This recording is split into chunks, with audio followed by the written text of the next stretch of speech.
to our president, Debbie Sokoloff. Welcome, Debbie. Well, good morning, everybody, and welcome and Happy New Year. We're so grateful that you have chosen to be with us today. I am Debbie Sokoloff, and I'm honored to be your president for AFP Tampa Bay. We have an incredible board this year of veteran and new board members, and we're all excited to make 2021 a great year.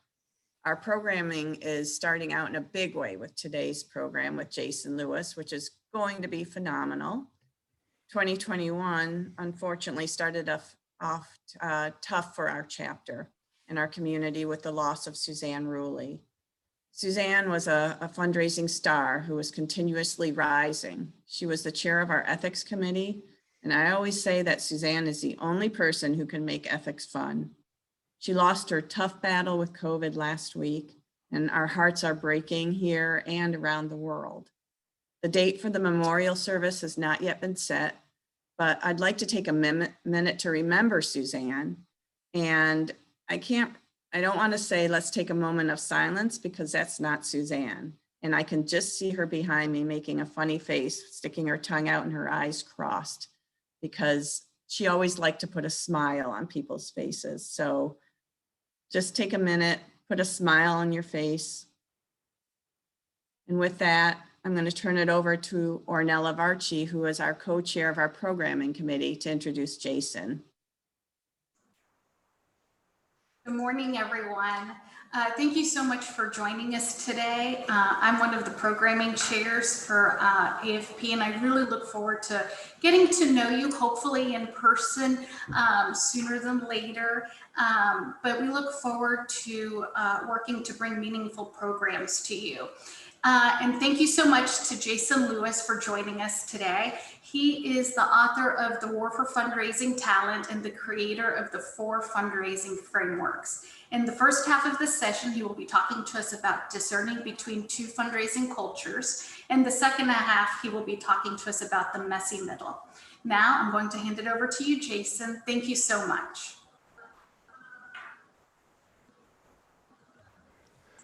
Glad to be here, everyone. I think you've got quite an extraordinary group here on a Tuesday morning. I am delighted to be here. I'm going to put up some simple slides here in a few moments, but I do want to introduce myself and introduce my team. I've got a couple of team members here. Anthony Cooper is in Birmingham. He's our leader in the Southeast and a newer member of our team at Responsive. And so, Tony, I'm glad you're here with us. And Ann Criswell, a more tenured member of our team, is also with us. She's here in Central Pennsylvania with me, where I'm at this morning. So Ann and Tony, delighted that you're with us. I also want to say thank you to the organizers of the event. Certainly want to acknowledge Holly. Holly, you and I have gotten to know each other a little bit. You've been a guest on the podcast. I think a couple other members have been on the podcast as well. And for all of you here this morning, I do want to extend an invitation before I get started and get into anything. In case I don't forget it, I am the host of the Fundraising Talent Podcast, which has managed to become a pretty popular podcast. We get several hundred downloads a day. We'll be delighted to have you on the podcast if you're interested in broadcast twice a week. So if you're interested in doing that, reach out to me. The sort of as a way to sort of set the tone for today's conversation, I want to sort of share a little bit of my professional background. So prior to getting into consulting, I spent some time in urban education. And Paulo Freire was an educator in Brazil. Those of you who work in the schools, for example, may know who Freire is. Wrote a great book, very challenging book called Pedagogy of the Oppressed. And one of the things that Freire talked about was that education, the way that we train children, and others have certainly made this observation in a much more general sense, the way we train people in general suffers from what he called narration sickness. Narration sickness. So this morning, I am essentially the narrator. I am the teacher, the expert at the front of the room. Some of you may be so generous as to call me the expert or the guru or whatever you so desire to refer me as. I am a college professor over at the nearby college. And so I get the privilege of sort of narrating today's story. So we're going to be together for a couple hours. But what Fieri's talking about when he talks about narration sickness is that oftentimes it's a dynamic that is essentially this inferior superiority sort of dynamic, where I get the privilege of sort of always doing all the talking, and it's my job to do what he called the sort of the banking concept, which is I have all this brilliant knowledge supposedly to sort of fill you as these empty containers with this knowledge. And so I get that privilege, and you all just get to sit passively and just listen to me run my mouth. And the critique, the reason he called it a narration sickness is because his critique, and certainly the argument I would make as well, is that that's really not the way education is supposed to work. Education in its best sense, education when it really flourishes, when it shines, when you all have an experience and I have an experience with you that is very meaningful and that is very transformative, actually has to be as close to a dialogue as it possibly can. And so I want to challenge you as we're in this next hour, and then in the hour that we follow, I think we're going to do 2 hours here in the next couple hours together. I want to challenge you to, even though we're in this virtual sort of format, even though it's a very large group, I want to challenge you to figure out how to raise your hands, interact with me, ask questions, use the technology as we will. I'm a guy who, like I'm sure many of you like to be in the room and have very meaningful conversations person to person. But because we're lacking in that opportunity, let's at least make the best of this opportunity here in this virtual setting. And please engage in this process. And do not allow me to be guilty of sort of narrating the story, always being the storyteller, always being in sort of this dominant, superior sort of posture. But let's sort of level the playing field. And instead of me being the only one who can bring knowledge and wisdom and insight to the conversation, Fieri referred to that knowledge when it's only delivered from me to you, it becomes very shallow and empty and void of context. And so anything that I say this morning, if it's void of context, and context is yours. So I'm sitting here sharing an idea. So I say, two plus two equals 4. 2 plus 2 equals 4 doesn't mean anything unless we actually allow it to be sort of settled into the context of whatever your circumstances are. And then you take 2 plus 2 equals 4 and you turn it into something much more significant and informative and enlightening. And then we both benefit from the benefit of your experience and what you bring to the table when it comes to what 2 plus 2 equals 4 is. And so I would ask all of you to at least do our best to bring that to our conversation. I'm going to share my slides now. And if someone can confirm that my slides are being shown. Chandra, can you confirm that my... I do not see them yet. Okay, so it's still me on the screen, is that right? Yes, sir. Okay.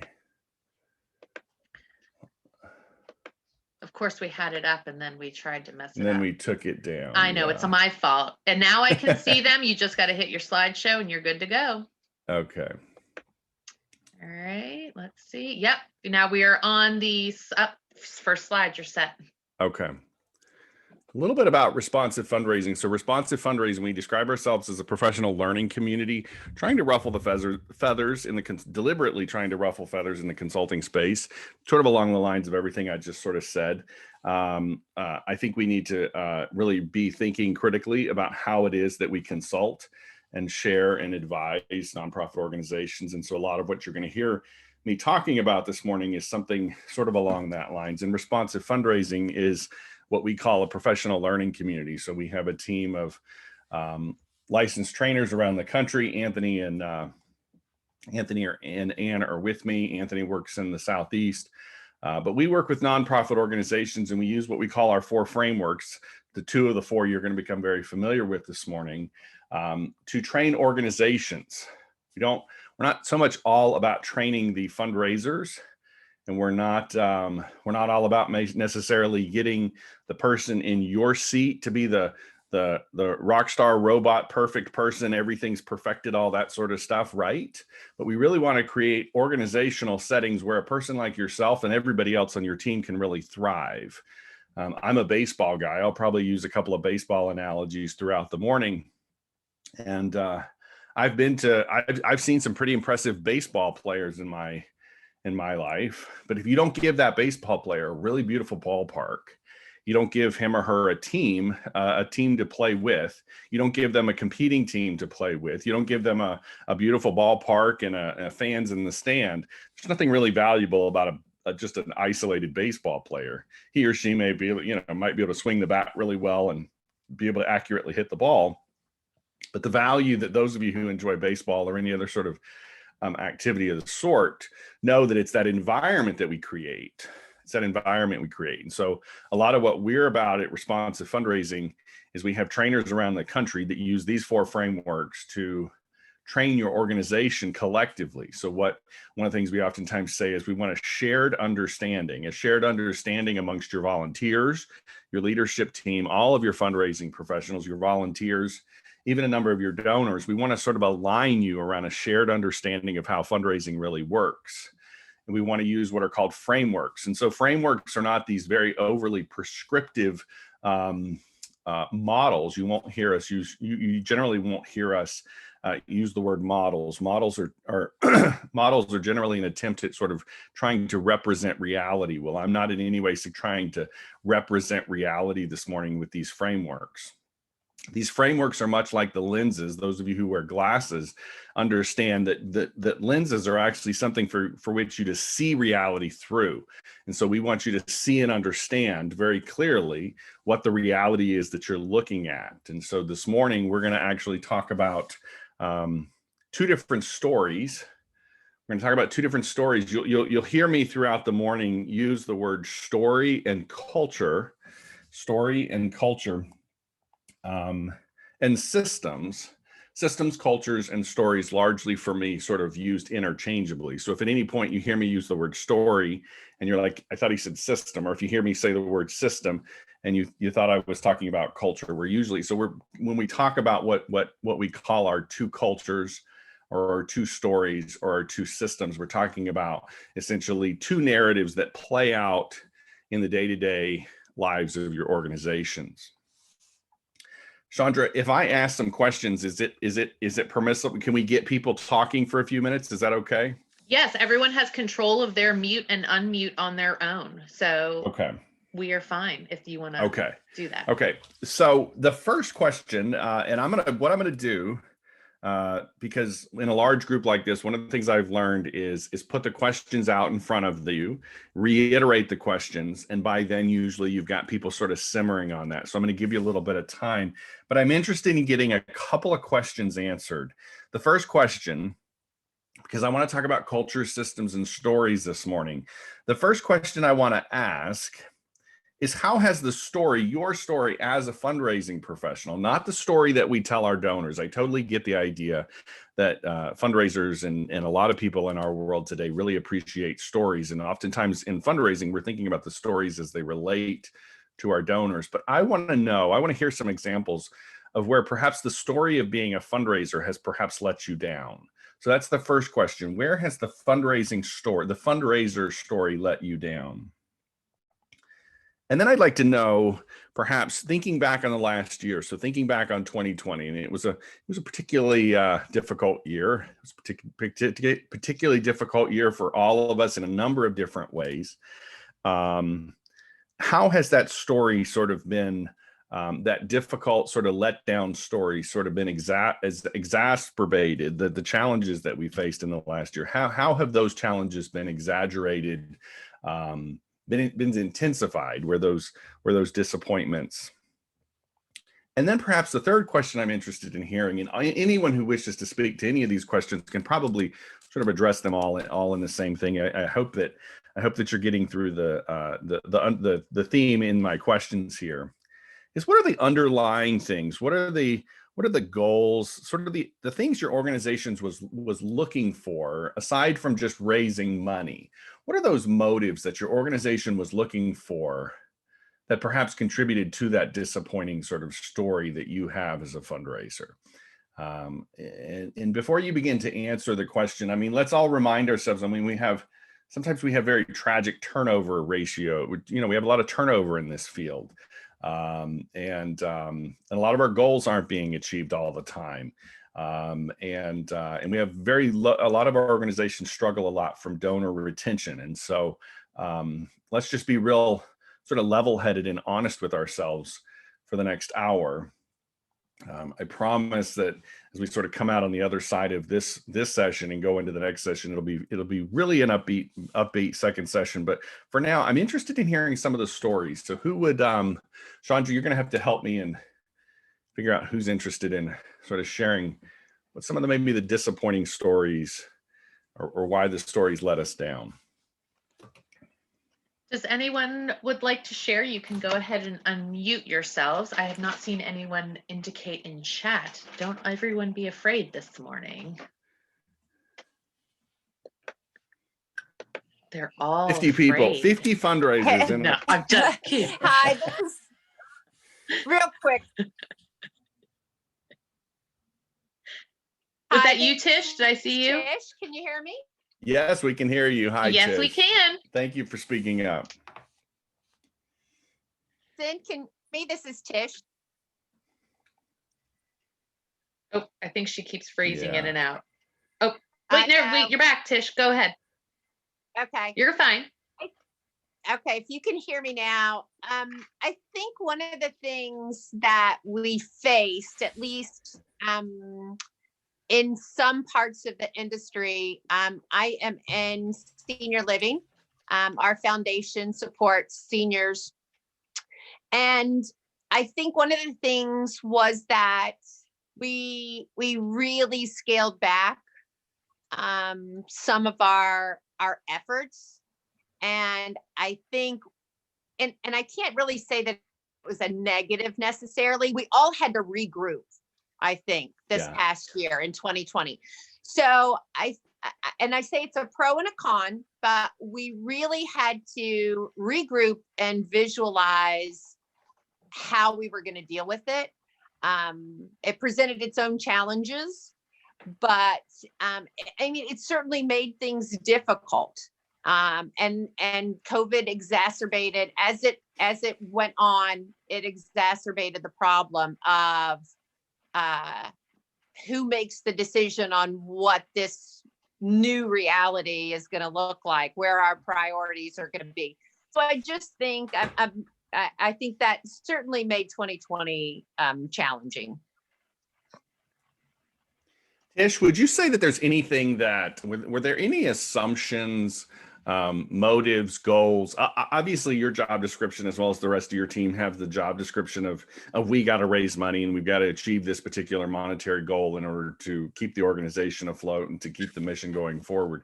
But was there anything else that sort of lingered behind the, to use the analogy of sort of the wizard behind the curtain? Was there anything that sort of lingered behind the curtain that you sort of confronted in the last year, that you sort of realized that there's another part of the story that maybe you weren't aware of before? I would say, I mean, I think something that I was fighting for, in a sense, as far as the expectations from us for our donors. Yeah. I think there was a certain expectation that scale it back. Let's see where everything kind of falls out. But from once we made that happen, our donors were right there for us. Yes. So I think sometimes the expectation was too low. Our donors, we had to adjust our narrative.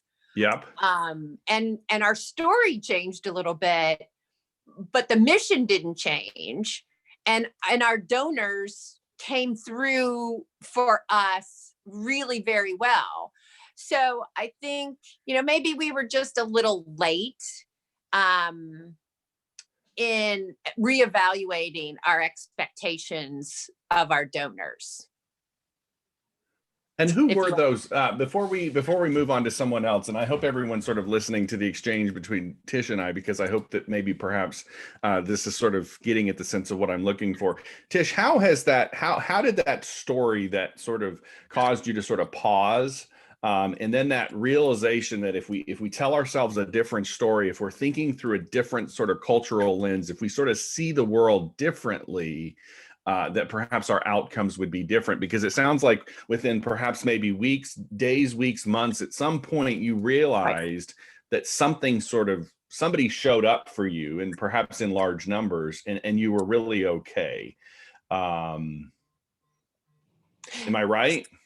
And you are right. And I again, it for us, maybe it was 2 months that our board members and our executive team spent reevaluating how to tell the story, how to change the narrative slightly to adapt. So I personally think we moved pretty quickly, and within our industry, but no, it was, again, you've got to think, for most people, you're facing the same thing that we are. You have a board, you have committees, you have a CEO. There's several layers to go through to decide on what the best course of action and what the narrative and the story need to be for your donor. So who else can share sort of a similar experience? One of the things Tish used the word directly and indirectly, perhaps used the word expectations. It sounds like at some point in that 2-month sort of changing of their narrative, the way that their story sort of evolved, and they maybe sort of came to a place of enlightenment, that maybe the world worked a little bit differently, and that even in the midst of a tragic circumstances like COVID, maybe things would sort of work a little bit differently.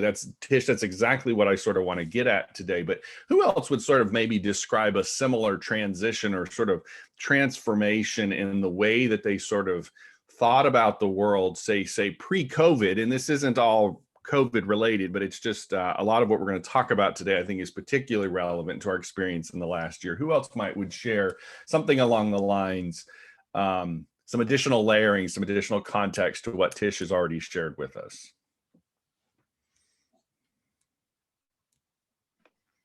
Does anyone have anything else to share? I promise people I'm going to pull all this together very quickly. So, but let's get some more people talking. Hey, Georgianne. I see Georgianne Bissett here, Dunedin Fine Arts. Yes. Boy, did our world change, Jason. We are known very well for our education. Before COVID, in February, we had 900 students, 900 adult students, plans for our camp. But our board, we met every single week, and they were focused very much. And I wrote a paper on fundraising in the time of COVID. I might tell you, I am the president's CEO. I had to let go 6 staff. And one of the staff members I let go was our development director, because they were very focused on events. So we wrote, and in classes, the board said immediately, turn them into virtual. Well, those out there who are doing virtual, you need to set up a whole lot of things to turn it into virtual. So to focus on our story, I based it on a feeling of, we wish you were here, which was kind of borrowed from the song in World War, I'll be seeing you again. Yes, ma'am. So we played on that. We did an exhibit on Wish You Were Here. Because I'm at all the board meetings and, I'm the president, I said, okay, we're focusing on how we can get through this financially, but we cannot let our donors think that we are going to be beaten by this. And as the previous person said, our donors stepped up. They really stepped up, but we communicated with them. I started doing like a monthly email, very short, a few bullet points. On our website was Wish You Were Here. We had to combine every single department here. I'm more worried now when we're able to open, which we don't think for exhibits will be until probably the fall, Mhm. that we still have to keep this theme going of how important it is, our relationships, what art can do for people. New York Times this Sunday did a whole thing about art can really help people come back. But the arts have been hit terribly by not being able to have people, in situ. So that's why my big concern, and for wanting to hear what you have to say, is we've carried our story through. Wish you were here. It's very important to see you. Putting our exhibits online, many classes online. We did reopen in June, but we're only allowing 8 people in a classroom that would have 22. Our exhibits, we're only allowing 6 people in a gallery. Normally there could be 50. How do we keep carrying forth this message of we need you, that's why we're here, you're all important? Because there's so many, we're all competing against one another, Jason, for money. Yes. Our Dunedin Cares, we've embraced it, and the aquarium and Ruth Eckerd Hall, the Clearwater Free Clinic. I'm trying to show that we are all in this together, as we've heard so often the politicians tell us, but yet we each need the money desperately to keep going. Our budget's been cut by 45%. I'm sure everybody else's has. So that's, I don't know if this is helpful to this event that this seminar, but that's why I want responsive fundraising. Where do we go as if COVID will ever end? Georgianne, what is it?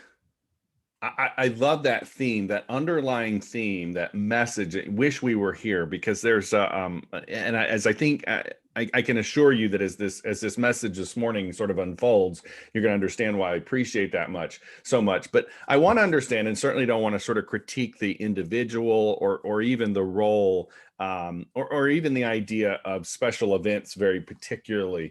But why is it that for that individual and having to let them go and sort of their perhaps, and I think we all have made this mistake somewhere in our lives in some particular way, personally or professionally. Sounds like in many ways their professional identity very much perhaps hinged on that special event happening, and that perhaps got in their way.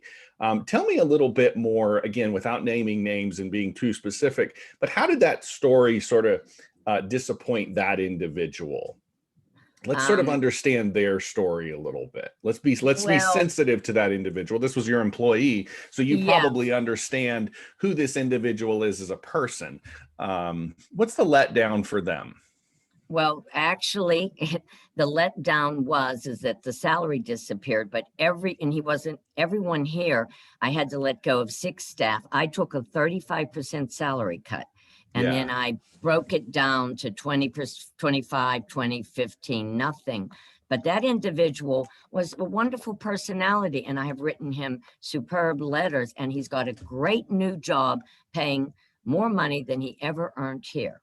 Right. And I think a lot of it was based on, we kept staff because of the PPP, but it got to the point the organization was the most important thing. And therefore, I made the call of 6 salaries. I kept the core, the exhibits, the programming, and adult and youth that had to stay. But I kept up with that individual. I speak to him weekly. He just got a great new job. It was all over Facebook, and I applauded him.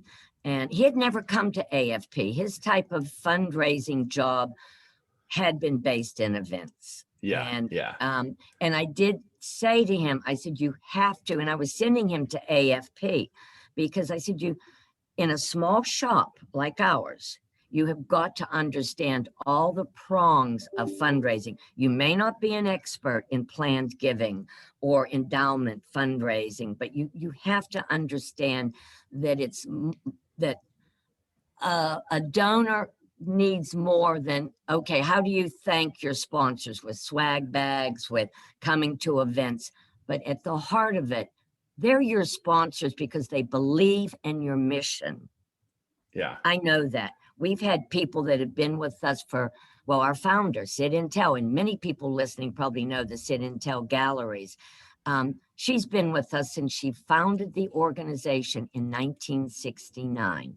So I think he was disappointed, but he understood that it was all about the money, and he was the third highest paid person in the organization. But now he's gone on to a job paying him probably $40,000 more than we paid him. So Yeah. I have to say, Jason, He's we probably helped him. okay. Yeah. We helped him. Yes. Well, we're still on these big salary cuts. So, Sounds was like he disappointed? Yes. He kept telling us how he did learn that the development director has to love the organization. And he had come from the medical field of doing runs and events and that to learn that here it's all about relationships, and has been since it was founded in 1969. We've carried that on. So he was very upset at being let go, but I spent a lot of time talking to him on the phone saying it was not him. Right. He was not he. It was our Yes. money. Yes. So I don't yeah. know if that helps you, Jason. It helps me tremendously. Georgianne, you're the I would be hugging you right now if I was in the room with you. So Thank you. I would hug you too. So Georgianne really set us up really well. She's given us some layers, some context to what we're talking about this morning, but I always try to get to at least a third volunteer. So would anybody else just like to sort of enhance the sort of the significance of sort of these questions? I'd like to sort of layer in one more response if we could before I move on. Anybody else want to share? I can say something. Hi, this is Karen Stoltz. I'm at Moat Marine Laboratory and Aquarium down in Sarasota. And Morning, I apologize. Karen. Good morning. I don't have a camera, so I'm not trying to hide, but I don't have a ability to show my face right now. But anyway, I wasn't originally going to pipe up because the questions are mostly about a negative. And I feel like I'm pretty proud of our team and how we kind of weathered the pandemic, but that has emerged from everyone's comments as well. People have talked about the silver linings. Yeah. And especially just following on, and by the way, I'm the director of foundation relations here. So I'm not the CDO, but we do have our chief development officer, I think, did a really great job of helping us pivot pretty quickly, and just, pivoting off of the last conversation about events and the downfall of kind of having one trick in your back pocket versus being able to, now, of course, we have a larger shop, so we don't have that particular problem, but we did have the problem that, Sarasota is, and maybe this is throughout Tampa Bay, I'm not sure, but Sarasota is just there's a huge gala culture here. I'm not particularly a huge gala fan, but people here love their galas. And, Moat has done an annual gala forever. We're the first out of the season. We host ours in October. People look forward to it. We have sponsorship. We have individual, attendees. And, it brings in, it's a 6-figure net for us every year. And this year, when COVID hit, we knew right off the bat, we weren't going to be able to do that. And we knew we probably also wouldn't be able to do Party on the Pass, which raises money specifically for our animal hospital every year. And we knew we probably weren't going to be able to do Run for the Turtles, which raises money for the sea turtle program, on and on. And so what we did, so in terms of expectation, the organizational expectation was that we would still raise that money somehow, come hell or high water. We know you're losing massive event revenue, but raise the money anyway. So what we did was we put our heads together and we decided to launch a campaign that we called the Buoyancy Fund. And so we reached out to all the people that had, there were some people that had already bought tickets or committed to sponsorships to the gala, which now wasn't happening. So we started with them, of course, and said, hey, obviously, this is no longer happening. We're happy to give you your money back if you'd like. But what we'd really love, if you wouldn't mind joining us, is, we've launched this buoyancy fund to, try and make up the gap and to give people an opportunity to continue supporting us through this hard time, despite the fact that you don't get the fun event. And it was wildly successful. We reached out to a couple internal donors and got a big match. So we wound up raising more money through the buoyancy fund than we would have through that gala. And we kept it as mission driven as possible. We're a marine science organization. It's buoyancy, remaining buoyant, staying afloat. We had a tagline about, the pandemic has put a stop to everything, but moat science continues. And it gave us a chance to highlight all the work that our scientists have been continuing to do, and our educators and our hospital. So it was painful and it was stressful and it was anxiety producing, and there was a lot of pressure on us as the fundraising team. We were all on the phones all day, every day, reaching out to all of our members and our friends and our donors. And there was a benefit to that too. Even people that couldn't give because it was early in the pandemic, and they were so glad to get a phone call and to have someone say, "How are you doing?" Right. That's kind of gotten old now. People are like, "Leave me alone. I'm doing fine, and I don't want to be on another Zoom. Thank you very much." But anyway, so that was our experience. And again, I don't really take much credit except for being part of the team that executed it. But I think it was a very positive, proactive response to this utter crisis we all suddenly found ourselves in. And, personally, I was very grateful because it was energizing, and it gave me a reason to come to work every day and really reach out to the people that love our organization and check in with them and give them an opportunity to support us if they were in a position to do so. Karen, that was wonderful. And the three of you just really set up exactly where I want to go. Thank you, Karen. The three of you just extraordinary. And Ann and Tony, you know the way this sort of seminar sort of flows. And so you the two of you, having been the ones in the room, sort of know very much so that this is where we wanted to get to with your responses. So thank you to the three of you for offering that. One of the things that we believe at Responsive Fundraising is that we can begin to better understand our challenges in fundraising, and therefore look at our opportunities much more with a greater degree of enlightenment, with a greater degree of wisdom and insight, if we start to approach fundraising from an interdisciplinary sort of approach. If we stop looking at fundraising just simply through this consumer logic, sort of marketing, PR, advertising sort of thinking, I think a lot of you, if you think about the stories that were just sort of shared with us, in a lot of ways, there were underlying assumptions in each one of those three stories that are largely based on sort of consumer logic. And what happens when the world gets very unpredictable, as it has been in the last year, consumer behavior lets us down.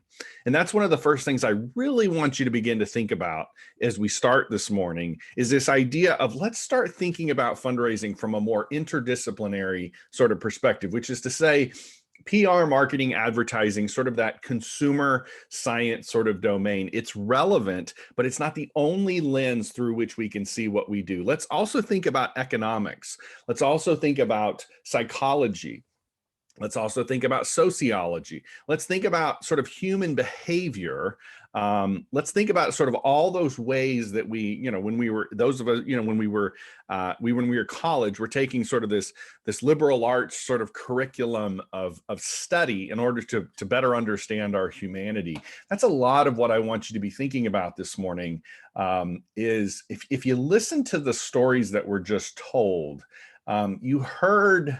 And again, as we sort of progress through the morning, I hope you see this more and more. You heard a lot of the letdown was sort of this predictability that we oftentimes hinge on this idea that our donors are one and the same with that of the consumer.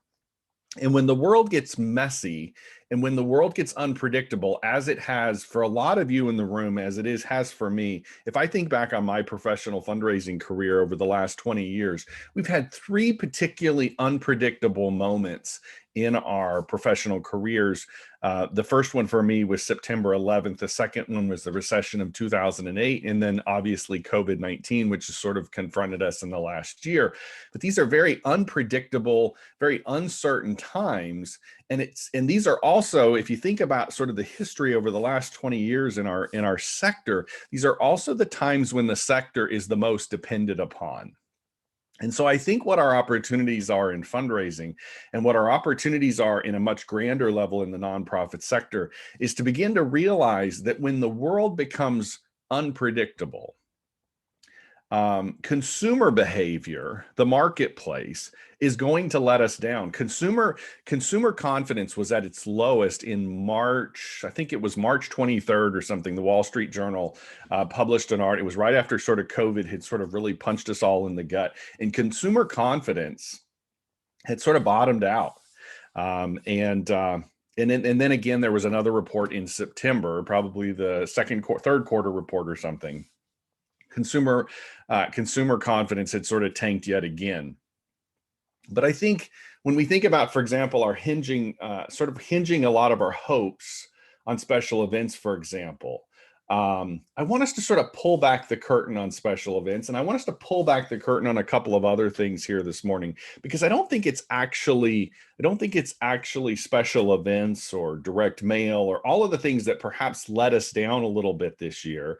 And when I think about the things that actually surprised us, when we think about the 3 stories that we just heard, the things that surprised us or sort of worked in our favor was where there was much more substance. What I heard from all 3 of you was where the relationships were much more rooted, where there was depth of relationship, where we wanted to be in each other's presence, but we couldn't be. I had one of the guys at Bloomerang was on the podcast with me several months ago, and he said people were picking up the phone last summer. So because in ways that they had historically not picked up the phone. People wanted to engage. People were calling each other back. I've had numerous engagements with AFP chapters of this sort, and people are saying, people call me back. My donors call me back. I mean, I have spent years in fundraising, and there have been times, long stretches of times when to get a donor to actually call you back is very unlikely and very difficult. We share in our profession, as in any large group, we share what Charles Taylor, philosopher, calls a social imaginary. And what I'm talking about this morning is a social imaginary. A social imaginary is a collective story. And what I want you all to see in the story that we currently share, and perhaps the story that we need to begin to share more, is that if we can sort of change our understanding and sort of enlighten ourselves to the idea that there's a system out there that sort of doesn't necessarily work for us. And it's largely hinged on this idea that we're all consumers and that society is made up of consumer behavior. When we can sort of detach ourselves from that, and when we can also sort of detach ourselves from the efficiency that's oftentimes assumed to come with that. Efficiency really worked for us up until COVID-19. We oftentimes were designing our fundraising strategies around efficiency. And then all of a sudden, when the world gets very unpredictable, efficiency doesn't work for us, because efficiency it requires you to plan ahead. It requires you to be able to forecast and plan. It's like these events. A lot of us had to unplug events when the world gets unpredictable. That happens. So it's this idea of efficiency, predictability, but there's another component that sort of comes with that, and that is control. If you listened closely to your colleagues as they told their stories, the world became not only somewhat inefficient and much less much less predictable, but we also lost control. We lost a sense of control. But the inverse relationship to control, there's on the other side of control is growth. And it sounds to me, as I was listening to the 3 stories that were just told, it sounds to me like your organizations, that one of you used the word silver lining. Oftentimes we talk about a silver lining. What we're really just simply talking about is innovation and growth and maturity. And so what a lot of your organizations benefited from in the last year wasn't so much efficiency, predictability, and control. Your social imaginary, your story, your collective story as an organization or as a professional group has historically in many ways been rooted in this efficiency, predictability, and control. And the last year in many ways has sort of tested you, and it has forced you to sort of think, okay, who's that wizard behind the curtain that's sort of controlling things? And when you begin to realize that a lot of our decisions are being informed by these things that perhaps aren't actually always going to work in our favor, and they're certainly going to let us down when the world gets a little messy and complex and unpredictable. When you begin to understand that, you begin to understand why we run into some of the challenges that we run into.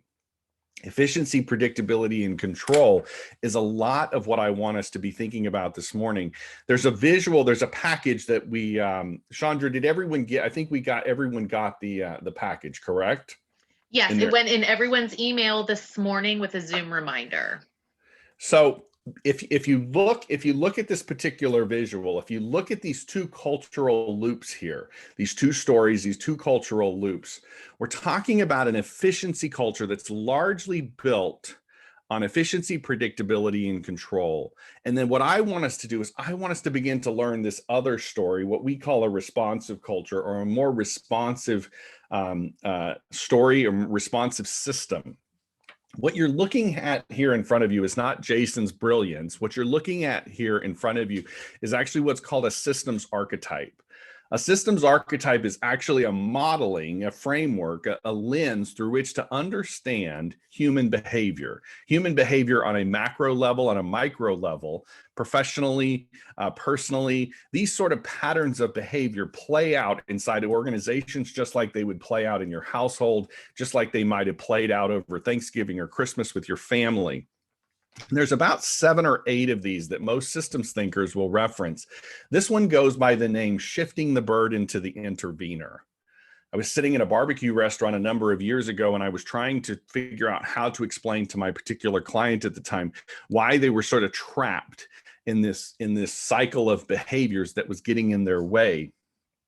And I came across in Singay's book that when he talks about systems thinking, I found this particular model. And what my client was trapped in is they were trapped in this story or this system or this culture that was based on efficiency. This idea that when we have a problem to be solved, so looking at this visual, when you have a problem to be solved, and the problem can be defined in any number of ways, but in our case in fundraising, it's usually the problem is we need more money.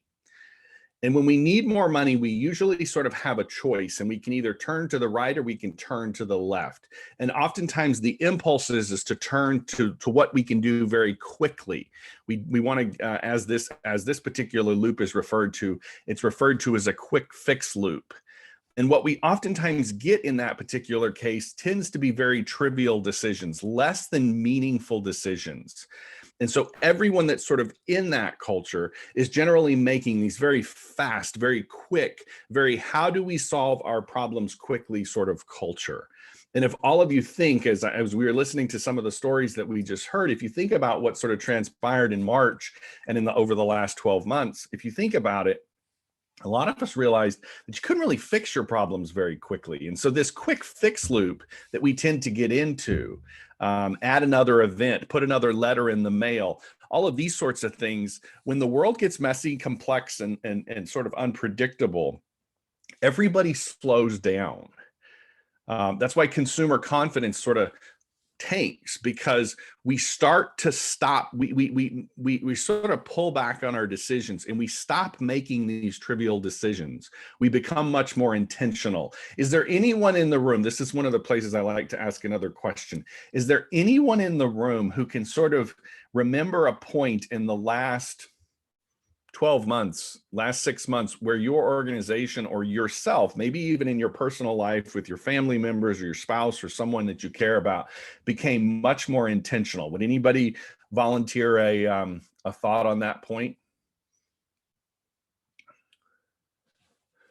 Who's got an example of where they have become much more intentional in the last year? I've got one. Yes, Holly. Thank you, Holly. Good to hear from you. I knew that voice. Yeah, so one thing that I've really been focusing on this year is actually storytelling, and really putting together our framework of how we are talking to our donors, since we're not getting to see them quite as much. Yeah. So making sure that we are effectively collecting the story from the people who we support, and then making sure that it's distilled in a way that speaks to the community, and then regularly and consistently sharing that with our donors so that it's a greater percentage of the content that we're sharing with them. Thank you, Holly. So that's a great, so if you listen to what Holly just said, she was describing keywords she used. She sort of hinged on my idea of intentionality. She said, I wanted to listen. I wanted to listen and gather these stories. Well, one of the challenges that we run into when we get to that place of intentionality and we want to be more intentional and listen more closely, you have to realize that if you're stuck in this story, in this system that's conditioned on efficiency, if you're stuck in that efficiency loop, that story that says that the world and everything that's going on can sort of be built around the notion of efficiency, you don't really have the time. You don't have the time, and you don't have the bandwidth to listen very closely. And so, and because one of the things about an efficiency-based culture is the culture is very much based on a constant growth of volume, an increasing number of volume. So if you think about a lot of the things that let us down in the last year, it's a lot of those things that have to do with volume. So if you combine efficiency with volume, you start to see and understand that maybe events weren't necessarily our problem. Maybe picking on events in particular, picking on direct mail, picking on whatever sort, or picking on maybe some sort of online fundraising campaign that you used. If you look sort of behind the curtain, if you pull back the curtain and you begin to understand what the wizard was doing, it was actually that efficiency, that predictability and control, and that high volume that started to let you down. And what Holly's talking about is this idea that by becoming more intentional, intentionality is a responsive sort of reaction. It's a deliberateness that comes out of a more responsive culture. You're slowing down, you're being more intentional and deliberate. I would imagine that a lot of you, as you begin to sort of see this framework sort of playing out in your daily lives, personally and professionally, you'll begin to see and sort of understand how when you become more deliberate and intentional, you also begin to slow down. You become more quiet, you do become a much better listener, and you really begin to absorb things in much more meaningful and significant ways. And my guess is that if you've experienced any of that in the last year, that's where we would call it a silver lining. That's where we start to understand that, hey, there's actually something good going on here. Part of the reason why I think we get in a lot of trouble in this particular profession is because we're stuck in this efficiency loop here that I'm visualizing for us all over here. It's a quick fix loop. It goes by the name shifting the burden to the intervener. Systems thinkers call it shifting the burden to the intervener. What they're generally saying when they call it that is they're saying there's always sort of some sort of intervention to sort of fix the system. The intervener is always sort of the new. It's the new idea. It's the new donor. It's the new event. It's the additional. It's this assumption that the system that we currently have isn't working.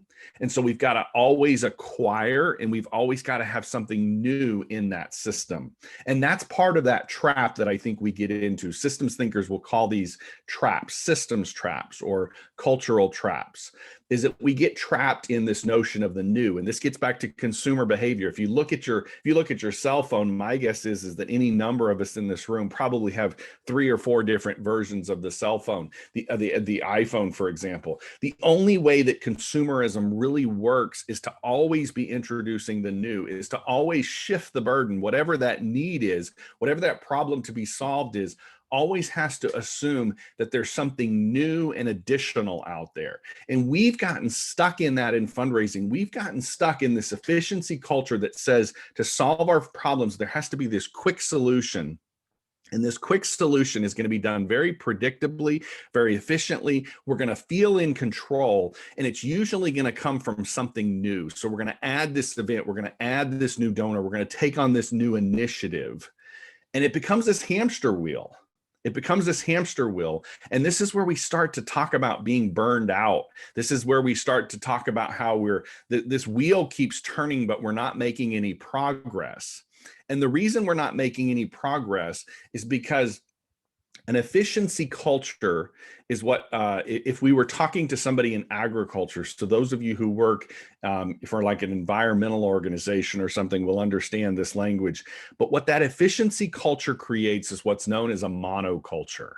And a monoculture is essentially creating one, it's creating one of something, and it's creating a lot. It's like the cornfield that's literally sitting outside my window here. It's just got corn in it, and there's no diversity in this particular cornfield. But what happens with a monoculture is that monocultures are very prone to collapse. They're very prone to collapse. So this quick fix loop over here that I'm describing to you, this quick fix that's conditioned on predictability, efficiency, predictability, and control. It's driven by these very quick decisions, and there's not a lot of intentionality going on here. You're making very quick decisions.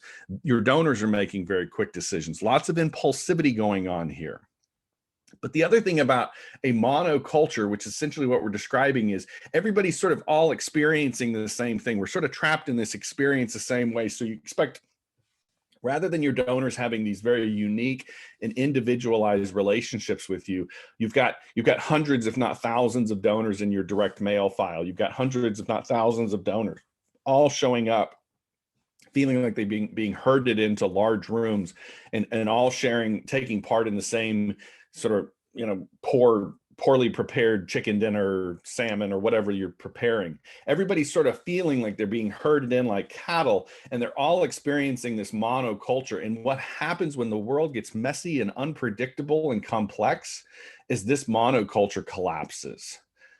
It's very vulnerable to collapse. It's like the cornfield, because there's no diversity in it. There's no diversity of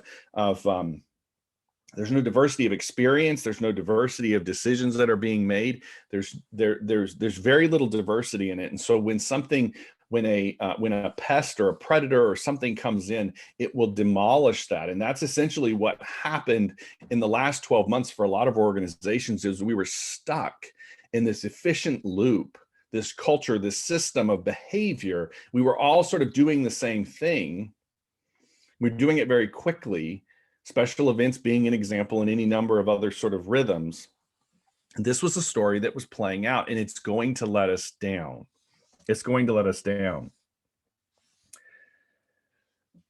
Another thing to understand about this efficient culture is that behind the curtain is oftentimes three different things. I've already talked about this consumer logic. So we oftentimes assume that the consumer is this, we sort of project the consumer identity onto them. So just in many ways, just like the consumer buys products and services at the local department store or the local grocery store, we sort of assume the same sort of things work the same way for the donor. But there's two other things that tend to sort of play out in this efficiency loop for a lot of us, is we tend to rely on what's called top-down expertise. Top-down expertise is very prescriptive. And so this is where some of you, having hired consultants, advisors, trainers like myself, perhaps, have gotten very frustrated at times, because sometimes people like myself come in and we've got this one best way of sort of seeing the world. And oftentimes we're describing things too in machine metaphors. And so you take this top-down, very prescriptive, this is how you should do it. What Frederick Taylor during the Industrial Revolution called his one best way of doing things. And so it was very prescriptive. And what oftentimes happens is the culture starts to feel like a machine. And so you start hearing language about sort of, our department runs like a well-oiled machine, or you start hearing the unfortunate descriptions of, I feel like I'm sort of just a cog in a wheel, or we need to re-engineer the system, or we need to sort of ratchet up the speed on this thing. Any sort of metaphors and sort of analogies oftentimes start to get sort of described on this particular culture, because that's essentially what sort of is playing out. When we think about efficiency, predictability, and control, we're talking about a machine. And if you all look at yourselves and you look at the people that you care about, you look at your donors, we're not machines. We're living, breathing human beings. We're very complex. And when we come together, we're not going to operate like the automobile that's sitting in my driveway. And yet a lot of the things, a lot of the assumptions, those underlying goals on the other side of sort of, we need to raise more money, a lot of the things that we were confronted with back in March and subsequently was this idea that the world would sort of operate like a predictable machine. And those of you who came to that realization that, hey, this thing's not, we just can't sort of hit the accelerator and get more out of this. We can't just add an additional component and get more output. Human beings are not machines, and they're not going to operate that way. I call this loop what's called warm glow giving on steroids. Those of you who have perhaps been in the field long enough to know, couple of decades ago, we started talking about warm glow giving. And warm glow giving are those less than meaningful gifts that don't necessarily, are not motivated by a true commitment on the donor's part to the cause, but they're very impulsive and they're very temporary, and they don't necessarily come with a lot of commitment to the cause. What they're doing is your organization is in essence selling a warm glow experience. I give to you on Giving Tuesday and I feel good for about 45 minutes. I feel like I've done my part to change the world. And then I sort of move on. And I think a lot of us have gotten trapped as individuals and as cultures, as entire organizations. We've got trapped in this efficiency culture where we're sort of on warm glow giving on steroids. Everything's sort of conditioned on how can we increase the volume and create more activity and presumably raise more money. But that efficiency oftentimes plateaus. It's what's called a carrying capacity. I'm going to show you that this visual is not in your workbook, but initially you've got those people showing up for these events. You've got people showing up for the events, and usually they'll come to those events, or they'll participate in your direct mail campaign, or they'll give to you this Giving Tuesday and maybe next Giving Tuesday. But there's a point at which that efficiency loop reaches what's called the point of diminishing returns. So this is where I'm introducing another sort of taking an interdisciplinary approach to what's going on here. We're going to reach a point of diminishing returns, and if we keep going down that path, we're going to reach a point of negative returns. And we've got to begin to invest in the relationship. And this is when we get back, when we invest in the relationship, we have to change the nature of the relationship. If you think about the 3 stories that were told by our colleagues this morning, if you think about what they shared with us, you heard them actually describe an evolution, a transformation, a changing in the way that they were interacting with their donors. And then Holly described to us an intentionality where she's saying, I sort of decided to pause and listen more. She realized that if she sort of slowed down and began to listen to some of her donors, she would be able to perhaps invest make a qualitative investment in that relationship. And what she's doing without perhaps even knowing this is she's avoiding what's called Seneca's cliff. Seneca's cliff is that point at which everything collapses, because our relationships that originally started off very healthy, and then we get into this resistance of change.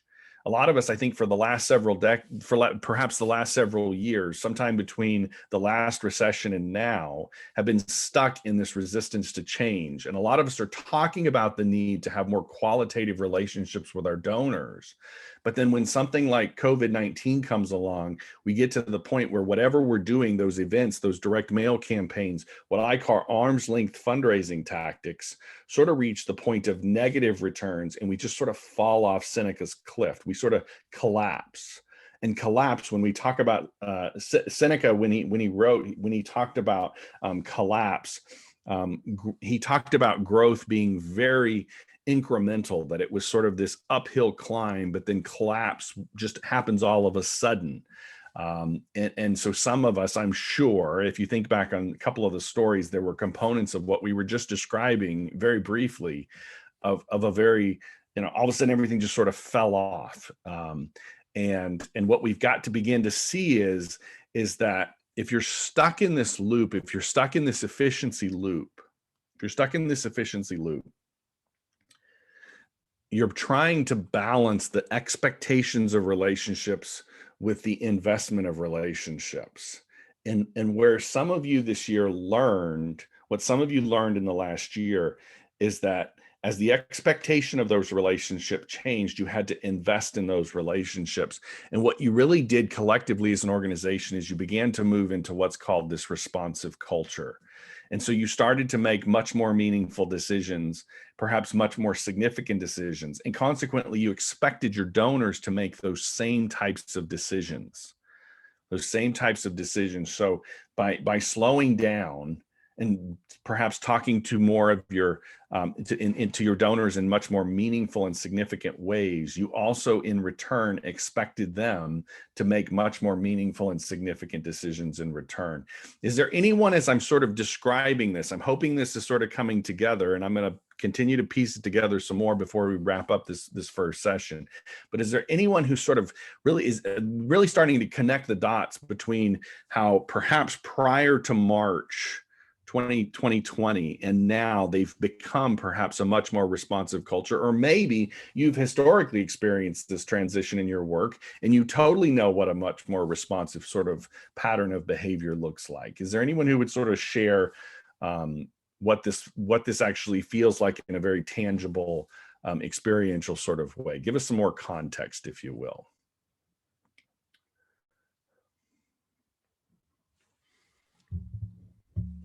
If anyone would like to respond, you can go ahead and unmute yourselves.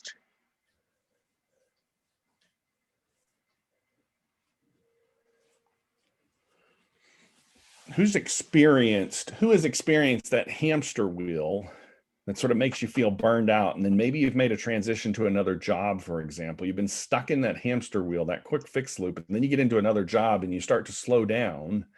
And you start making much more meaningful decisions, more significant decisions. You start seeing your donors, the person on the other side of the relationship, similarly making much more meaningful and significant decisions. And all of a sudden things start to thrive. Has anybody experienced that in the last year or any time in their career, or even completely out of the context of fundraising?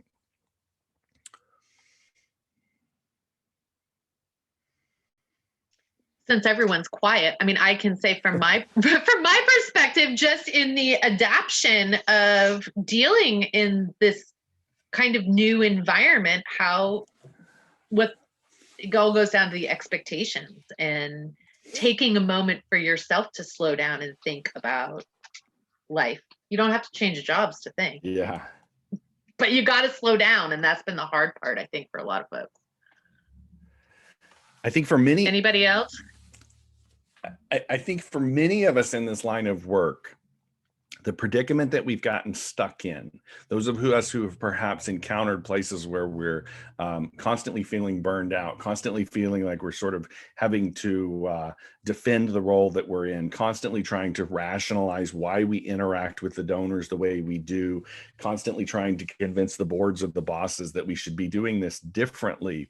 It's because I think we're starting to, I think our profession is starting to sort of wake up to the idea that fundraising can be really meaningful work, but that it requires meaningful engagement. And some of you experience that meaningful engagement in your work, and some of you have yet to experience that meaningful engagement in your work. It's the same sort of meaningful engagement, a very responsive sort of culture that you experience with other people that you care about, where efficiency, predictability, and control sort of go out the window, and you start to value listening and intentionality and deliberateness. And what happens is we start to make meaningful contributions, or in the case of a donor, we start to make meaningful and significant contributions to each other. And so in the case of a donor and an organization, we start to contribute in much more meaningful and significant ways to our donors. And they in return begin to contribute in very meaningful and significant ways to our organization. This is where your culture stops being a monoculture where everybody's sort of conditioned on this efficient machine, and where you start to experience what one author that Kathleen Allen refers to, a generous culture, because it's built on biodiversity. And so everyone has sort of this diverse experience. We're contributing in different ways. We're contributing in much more significant ways. There's a patience and an intentionality and a deliberateness. We're listening to each other. But what also happens, which is the crisis that I think a lot of organizations have encountered in the last year, is that these are the cultures, these responsive cultures are the cultures that not only survive, but thrive in the midst of a messy, unpredictable, complex world that we live in. And historically, for the last 100 years, this is where a lot of the research that's gone into my new book comes from, is for the last 100 years, we have as a society, conditioned largely on sort of the consumer logic, been able to operate our whole culture on this efficient culture. And what we're realizing is that as the world becomes much more complex and messy and unpredictable, we have to be more responsive. And fundraising is just one of any number of professions and any number of domains that's going to have to give way. And so your dependency, your reliance as organizations, as individuals, on very efficient, predictable, and highly controlled sort of processes is going to have to give way to much more responsive and adaptive and innovative processes that are built on learning. You're going to have to engage in ways where you can set the expectations higher, both for yourself and for other individuals. Any thoughts, comments, pushback? This just isn't clicking for me. Any additional thoughts?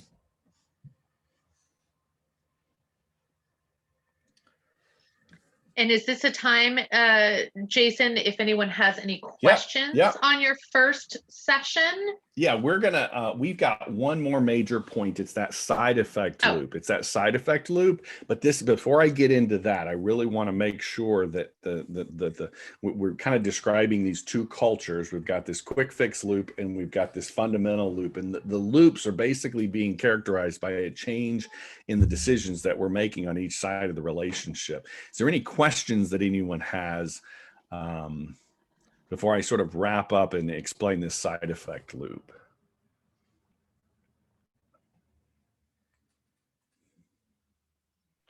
Anybody familiar with? Maybe there's some people who've seen this model. Anybody who's got a copy of Sengay's systems books or something on their bookshelf has probably seen this model.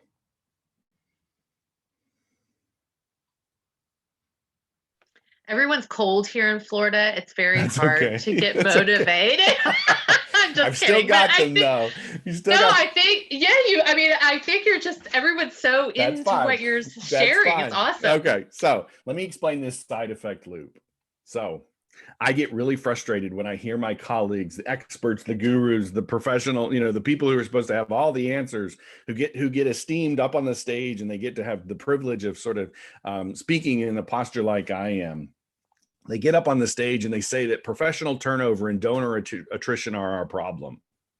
And this was the problems that we were talking about long before COVID came along. And this is why I think we have to address this, even when things like COVID and September 11th and the recession of 2008 aren't happening. Because when the world is not all that messy, complex, and unpredictable, when the world can operate like a machine, what it does is systems thinkers will explain to you that it throws off side effects. And those side effects actually throw off side effects that prevent you from being able to effectively prepare for those times when the world does become like that. Because a lot of you are probably saying, okay, I'm starting to connect the dots with this model. I'm starting to understand my own experience through this particular story that Jason's telling. And I understand, maybe I've experienced sort of both sides of this story. But what I think, but where we run into trouble is that oftentimes we're very receptive and open to some sort of a critique like this in the midst of a situation like we're in now. But then when the world becomes much more predictable, so let's say we get on the other side of this election, let's say the vaccines sort of start to work, let's say we all start putting our events back on the calendar and direct mail is working and Giving Tuesday works in November. Let's say that sometime, in the next 9 to 12 months, we're all starting to feel like we can actually run things like a really well-oiled machine again.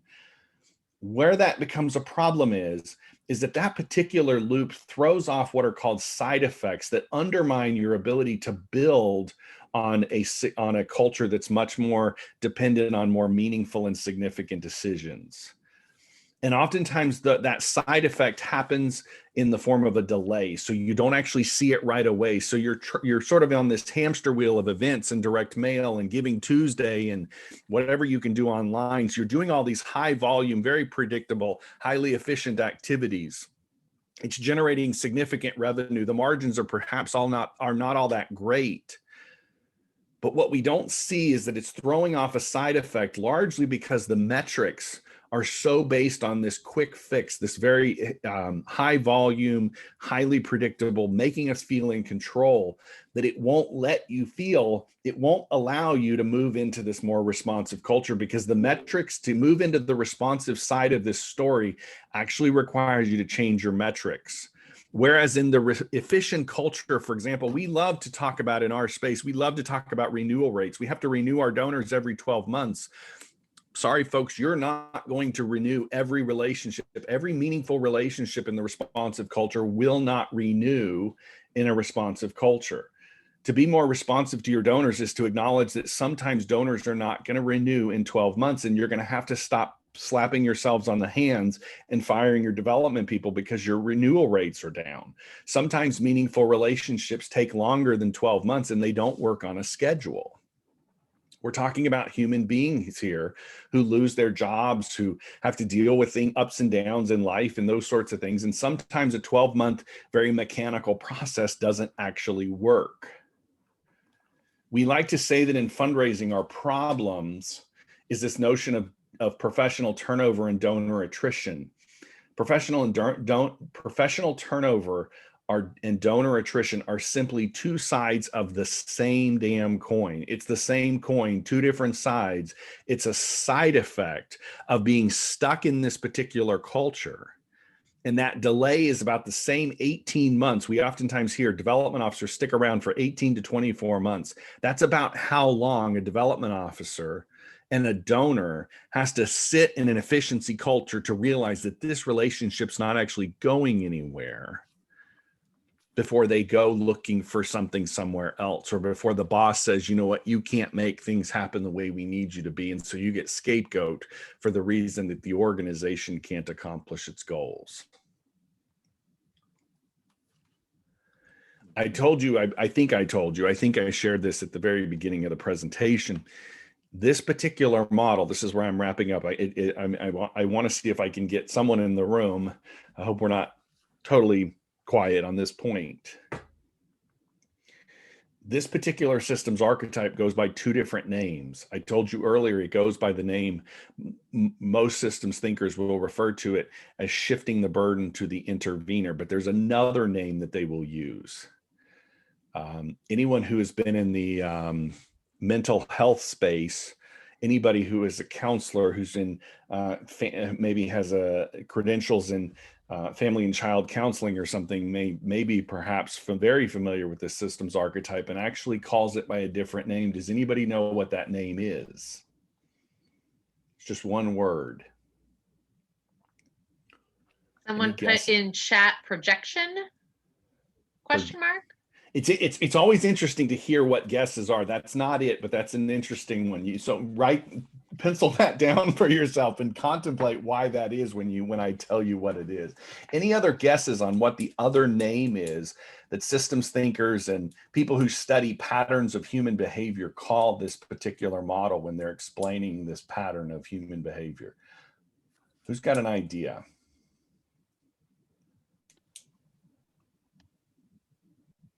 Any guesses on the name Yeah, of the guesses.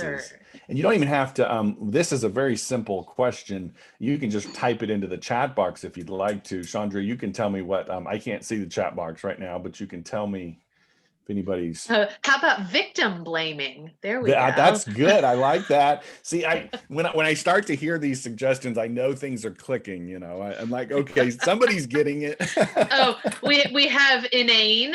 Inane is the next one. I have to look. What does inane mean? Help me with that one. What does inane mean? Okay. I want to say I know what it means, but then I think that not sane is what it means. Okay. Someone has a better dictionary calendar than I do. It means silly, stupid as an adjective. Yeah. I like that one, actually. All right. Any other? Nope, I don't see any other in chat yet. Andrea, how much time? Are we supposed to wrap up at 11:30? Is that right? Yes. Okay. All right, folks. The word that systems thinkers, this isn't Jason coming to you here. I'm not the guru in the room. I'm just trying to challenge your thinking, try to put a simple framework. Remember how I sort of teed this up today. This is what we like to do with our clients. We like to put this framework, put these big ideas in front of you and sort of just piece it together. A lot of you are probably still putting this together and you're seeing your own experiences, seeing how your story is sort of played out. I think what is most tragic when we think about this particular systems archetype that I see playing out in organizations of all shapes and sizes in the nonprofit sector is that systems thinkers not only call this shifting the burden to the intervener, but they also call this addiction. This is how they basically describe addiction. So the word here is addiction. And what's happening is your organizations are addicted to these cheap, shallow, non-committal, trivial decisions that you're making on behalf of your donors, and then consequently your donors are making on behalf of your organization. And you're not going to change the world, and you're not going to actually make the impact that your organization wants to make if you're stuck in that efficiency culture, because you're essentially addicted to what I call arm's length fundraising. You're addicted to cheap relationships. It's a codependent relationship. If those of you who work in the substance abuse space and mental health know what codependency looks like. I'm sure a lot of you have experienced this in major gift fundraising as well, where you get into this very dysfunctional sort of relationship. It's this going back to the diminishing returns model. You're sort of in this dysfunctional relationship. You're just waiting for this relationship to completely go off the cliff, and you're waiting for this donor to just sort of throw in the towel and say, I can't deal with you anymore. And they're just waiting on you to say, we can't meet your expectations anymore. And it's a poor relationship conditioned on the wrong metrics, conditioned on the efficiency metrics. It's the reason why our personal relationships collapse. It's the reason why our relationships oftentimes with our, family members. It's the reason why our relationships with our fellow citizens in the United States, because we've expected the world to operate like an efficient machine, and it creates these side effects. And oftentimes the side effects are the things that the experts and the gurus try to tell us to pay attention to. And so we're constantly paying attention to the side effects. And we're not realizing that the underlying more fundamental solution is that we're not making those very deliberate and intentional decisions on behalf of those people that matter the most to us. And if you think about the last 12 months, that's what your organizations did. When you talk about the silver lining, first person who spoke up used the word silver lining. And when you think about what Holly said, she said, I started to listen to my donors. She had to slow down. She became more responsive. That's what happened in the last 12 months. Is there any questions? This was a heavy session, and it's always intended that way. Ann and Anthony can vouch for that. This session is always the heavy session. When we come back, we're going to do what we're gonna sort of come into the light, and we're going to experience a much more, you're going to say, okay, now how do we actually build this responsive culture? We're going to use what we call our 3 lanes to do that. We're not going to completely unplug your special events. Your events are still going to be there, virtual or in person. Your direct mail is still going to be there. And those are all still very critical components, but we're going to put them in their proper places so as to not get stuck in that efficiency culture. So as to have the benefit of that initial decision, that trivial decision, but also be able to effectively move those decisions towards much more meaningful and significant ones. I think we've got about 5 more minutes. Is there anyone who has a question or a comment? Don't make me talk for 5 more minutes. Any questions out there, everyone? I know that I'm still digesting it all. I heard a voice. Yes, it's me. It's Debbie. Hey, Debbie. Hi, Debbie.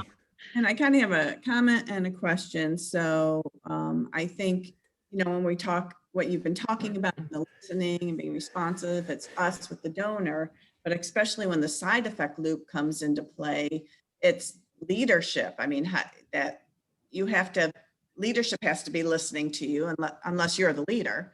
But if you're not, right? How do you get leadership to listen to you and believe in this responsive culture?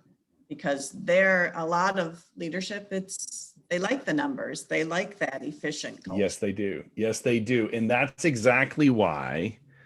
Okay, look at that side effect loop, professional turnover. We as fundraisers, I'm speaking to you, remind you of your name. I didn't get your name.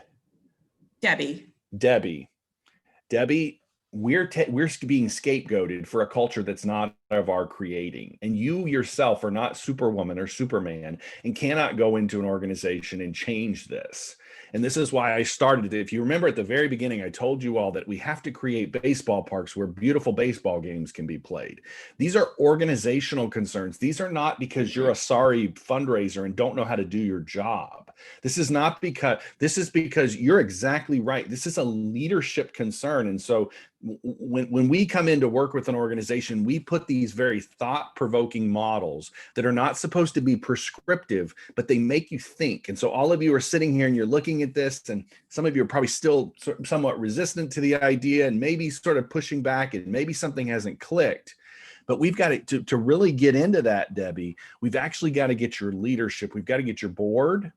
We do. The first engagement that we have, and Ann and I have done this a lot together. Anthony and I have not started doing this nearly as much yet. Anthony will be a rock star at this, but we like to get 25 people, just like this group here. We got 50 people in this room, but we like to get 25 people. We like to get a large cohort of your volunteers. We like to get a large cohort of your staff, and we like to get a subset of your board and get them all in a room and put these models in front of them and get them to think this stuff through. Because organizationally, if your organization cannot collectively begin to sort of wrestle with this sort of stuff, Debbie, you're just going to be stuck in that culture. I can't help you. The best thing I can do for you as an individual fundraiser is for you to tell me. I'm probably the only fundraising trainer expert out there that's routinely saying this. If you're telling me as a fundraiser that you're working for an organization that's absolutely stuck and perhaps addicted to this efficiency culture, if they're unwilling to change, the best thing you can do is leave. And that's a very unfortunate thing for a guy like me to say. And a lot of times certainly employers don't want to hear that. Board members don't want to hear that. But the only way you can do this is to collectively do it. That's why we call it a shared understanding of how all this works. Does that make sense, Debbie? Yes, it does. Thank you. Yeah. You just can't fix it. It's not something, we're not Superman and Superwoman. Anything else, and then we'll take the official break, and Chandra will give any last point that anybody might have. Any thoughts, questions, and then we can turn it back over to Debbie. She had a few. I'm going to go ahead and. Are you ready to stop your screen share, Jason, or no? Do we have another screen? Okay. I was just saying we can see all of our friends here for a minute and check in. How's everybody doing? Let's see. Any questions from this morning's program? I know I've got so much info in my brain. Sorry. Yeah. No, that's a And good I- thing. I promise And I we're gonna. wanted to say, Jason, that I think you've really hit at something we've been struggling with here. We have a board member that wants to do the DEI committee, diversity, Yes. equity, inclusivity. Yes, And ma'am. I said, but the organization, before you look at the board, Dunedin, Florida is 99% white. Yep. And this organization is very white. And I said, and I firmly believe that we are doing inclusivity with our students, but I see that these two are related, that we have to be more responsive to what is happening in our community, in our state. Does that tie in with it, or am I going down the wrong well, road? Georgianne, think everybody listen to what Georgianne just pointed out and think about what I described it sort of like 15 minutes in. I described the idea of a monoculture. A monoculture is a very homogeneous population, which means there is no diversity. That's what efficiency is. If you're working for an organization that says we want to be more diverse, we want to be more equitable and inclusive, sorry, folks, it is not, it will not, never will, is not designed to work in the efficiency culture. You are wasting your time because you're not going to get efficient efficiency in I love what we're trying to do, the DEI initiatives. I love what they're doing, but what they're going to have to realize is that in a very diverse environment, efficiency comes in on the back end, not on the front end. And we're trying to get the efficiency first.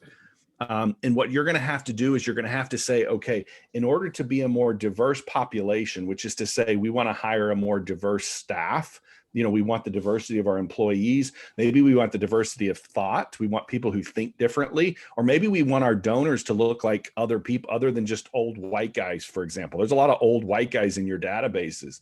If you want a more diverse donor pool, you're going to have to put efficiency is going to have to be put on the back burner, and you're going to have to build relationships with people that don't look like your donor now. And you're going to have to be more responsive to those individuals. And then over time, those relationships are going to be enriched and your culture is going to become much more responsive. And the efficiency that you're looking for will actually come back as hyper efficiency, because that very diverse ecosystem, unlike the cornfield in my backyard that literally only has one type of plant in it, a very diverse ecosystem, which is essentially what all these diversity, equity, inclusion initiatives are trying to get at. They are also the most sustainable, and they are the best designed for unpredictable times like we're in the midst of right now. The best thing your organization could have right now is a highly diverse donor population, and a highly diverse staff who can think in very different and diverse ways. And a lot of organizations are so homogeneous in thought and in action and in deed and all these sorts of things. We're not just talking about the color of our skin or our gender or anything else. Georgianne, you couldn't have brought up a much more, you just can't have it in that efficiency loop. Chandra, I've obviously gone over my time by a couple of minutes, but Georgianne, No, you're really, perfect.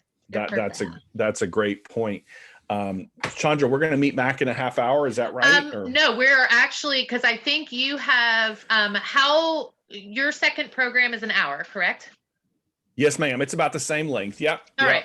So what we're going to do is just take like a quick 5-minute break-ish, just to give everybody, because we're right now at 11:35. By the time we give everybody a little break to take care of any personal issues or grab a cup of coffee, and then we can reconvene about 10 minutes, 11:45, and then we'll kick off. Is that good, Jason? Yes, ma'am. All right. Give everybody just a quick wellness break, and feel free to turn on your cameras and network and say hello to everyone. I'm going to hit my pause.